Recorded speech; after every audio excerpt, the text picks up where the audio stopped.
There are many types of monsters in the world of sci-fi, fantasy and horror.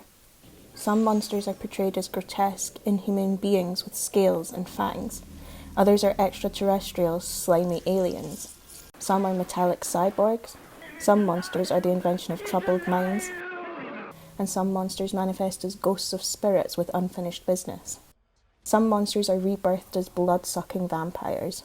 The primary purpose of the horror film is to make the audience know the monster.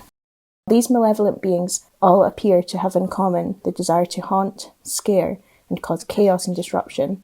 The diverse catalogue of monsters developed through the art of storytelling, myths, legends, and folklores originally passed down through generations. In modern society, these tales have been adapted and bounce off of one another to keep audiences captivated and to keep the shock factor alive. Noel Carroll states that monsters in horror films are seen as symbolic formations that organise conflicting themes into figures that are simultaneously attractive and repulsive.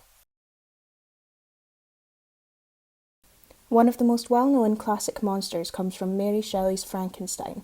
With multiple adaptations in the world of cinema, one thing has remained throughout: that the monster in this story is the fabrication of its inventor's over-ambitious obsession with playing God. Now I know what it feels like to be God. Hogel discusses the time that Frankenstein was written as a period where the development of new sciences and technologies created an unease in Western society, which explains Victor Frankenstein's innate need to prove his worth as an inventor, and which leads him to take things far too far. Not only is the monster in Frankenstein physically deformed, but also mentally disturbed due to being an assembly of dead body parts and having the brain of a dead criminal.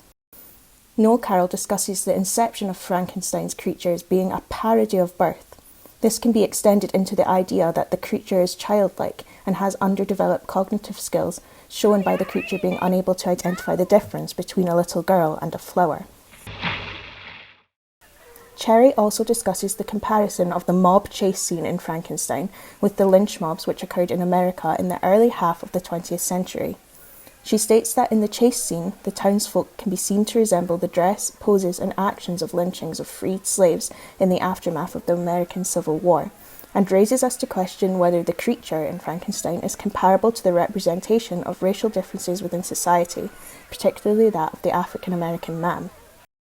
The Gothic Ghost. The Gothic horror genre evolved from 18th and 19th century literature. Briggs states that the ghost stories' consistent feature is that they challenge the laws of nature and the rational order of being. The conventions of a typical ghost story incorporate spirits returning from the dead to haunt those who are alive, but as with many subgenres, there are many different forms of ghosts and spirits, and there are many different intentions behind their return to the land of the living. Not only is there a difference in their intentions, but there is a diversity in the aesthetics of ghosts. Stereotypically, we see ghosts as white sheets which float around, or a transparent being who can pass through walls. But what horror audiences tend to find the most fearful is what we cannot see. Dark shadows, flurries of movements that could just be the wind, misplaced items, creaking doors, flickering candles, all much more terrifying than the actual being itself. The setting of the Gothic horror film is typically remote and isolated, often featuring a ginormous cathedral-like mansion among a desolate forest or field as the main setting, with a dark and foggy atmosphere, cemeteries, decaying or abandoned buildings and outhouses. Cudden states that often sinister children do terrible things, or terrible things happen to innocent children. This ties in with Briggs' theory that the ghost story, or the Gothic writing of the Victorian era, tends to display the family as a source of danger with concealed secrets. Disruption within the family values can be caused by the exposition of secrets and traditions quite often at the hands of a revengeful ghost.